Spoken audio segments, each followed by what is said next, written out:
Hey, this is Vickie, and I'm coming to you from Upper Room Ministries, giving you your daily dose of spiritual oxygen. This isn't really even a daily dose that I wanted to make, but the Lord kept pressing in and pressing in and pressing in, saying, I may not feel like making it, but I need to.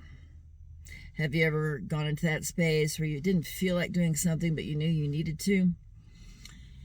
This is the topic I keep finding over and over through my life, that my intellect interferes with my faith walk.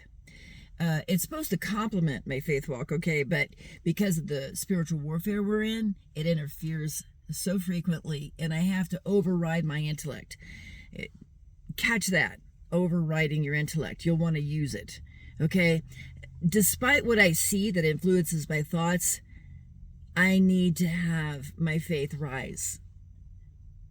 Rise to the promises of Christ. For example, he's always with me, and sometimes I don't feel like he is. But what I see sometimes tells me differently. But that's about that spiritual battle, right?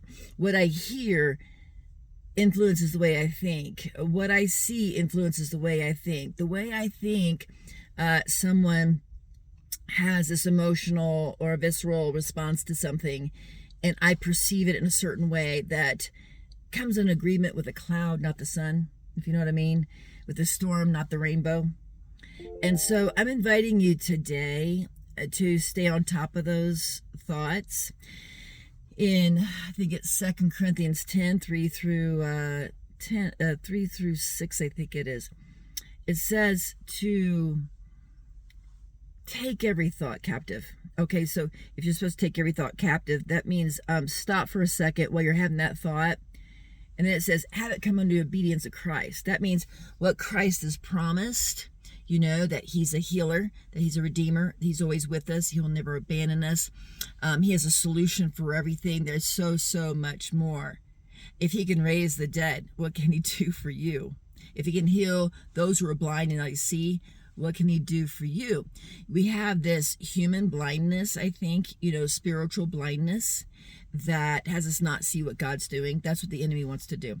He wants to confuse us and influence us through what we see, what we think, what we hear, what we think someone else is thinking. Have you ever done that? Get caught up in that little hamster wheel, and then you have your thoughts arguing with your own thoughts? Oh yeah, I have the master's degree in that. So I invite you today to override the intellect. Shift your gaze into he who is wisdom, and know that you know that you know. To come into agreement by operating the lens and language of love versus the lens and language of fear. And for goodness sakes, exercise those spiritual muscles so that you're not codependent on the emotions of another to dictate your emotions on how you behave. See that? Instead, you say, I know the truth of who I am. I am the daughter of the Most High King, and he has equipped me to respond, not react, in love, and do what love requires in each and every moment. What's helpful is to move at the pace of peace. Amen?